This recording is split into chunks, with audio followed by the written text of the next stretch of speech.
Today, I really want to talk about how good this camera is and some of the flaws that I wish it could do better. If you're interested in one of these, you want to stick around. The Ace Pro 2 has been out for some time now. It still holds up today. With all the camera and all the compact cameras out, this is definitely the one you should get. And if you have one, don't be sleeping on this. If you don't have this cage, I feel like this is a must for this camera. It makes this camera completely different than any other action camera I have. This cage basically turns it into a compact camera, photography camera.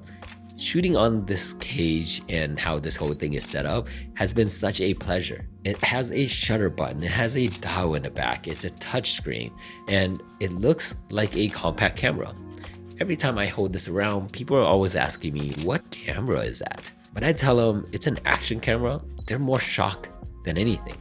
I let them hold on to it, they feel it, they always say it feels so nice. They get really shocked that it's partnered with Leica. If you do know about this camera, then you understand that Leica and Insta360 did a collab and it came out with this. Using those Leica color profile has been such a blast.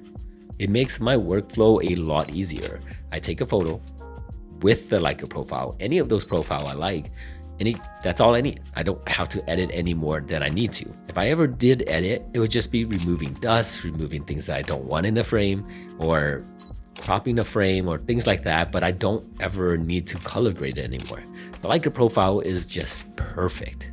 So the fact that this has it all, that's amazing. It's like a baby Leica camera. The cage has its own battery power, so it sends that power into the Insta360 Ace Pro 2 and it charges it. You basically have extra power. The screen can still flip up and you can pretty much use this as a photography camera. It's a really amazing thing to use this just the way it is. There is one thing I want to say before I move on to video is that the shutter and the time it takes for the picture to actually show up on here has a little bit of a lag. So you can take the picture, but if your subject moves by that time the picture in the back pops up, the picture in the back actually captures when they're moving, which is a little bit lag. I don't really like it because I wish it's just quick right away so then I can capture the moment that I want. Now let's go on to video. With the video being really good on action camera, pretty much is what you're getting here.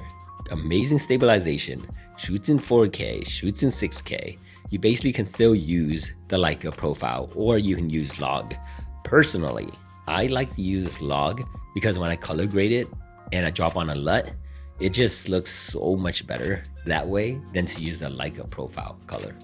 If you don't like to use log, you don't want to do all that, just use the Leica profile color. It's already amazing. It's a great travel camera because the screen flips up. And when the screen flips up, you can see yourself, which makes things a lot easier. And it can hook up to an external mic, which then you can just use this and use a mic and have great audio and have amazing picture capturing every single moment. This one is a wide angle lens, so I would use it for B-rolls or just walk-in shots and just moving shots, POV, things like that, because it's small, it's light, and I can just put it in my pocket without having to worry about it. Shooting vertical is easy, and having a tripod on this thing makes it even easier. Most of the time I'm using this, I'm pretty much using it to record my Instagram Reels, my YouTube Shorts, and sometimes actually I use it to record B-rolls for my YouTube videos. If you try to make YouTube videos, family videos, or even just videos for Instagram, this is a great camera for that because you can just take out the micro SD card, pop it in your computer, edit real quick, and if you don't want to do all that, just use the app to take the video from this into your phone. Makes it so much better. At the end of the day, I think this camera is a great buy. If you guys are even thinking about buying something like this, you shouldn't think anymore. Get it. It's such a great camera to have inside your camera bag. It's a great A camera for those of you who don't want to carry a big camera around, and it's a good B camera for those of you who has a big camera to carry around. Having this to get all those other shots that you don't want to set up or don't have an extra lens for, this is perfect for those things. Now, you don't have to use this, but if you want to, the links are in the description below. Take a look at that. Trust me, it's a great camera. My name is Andy, and I hope you liked this video. I'll see you guys in the next one.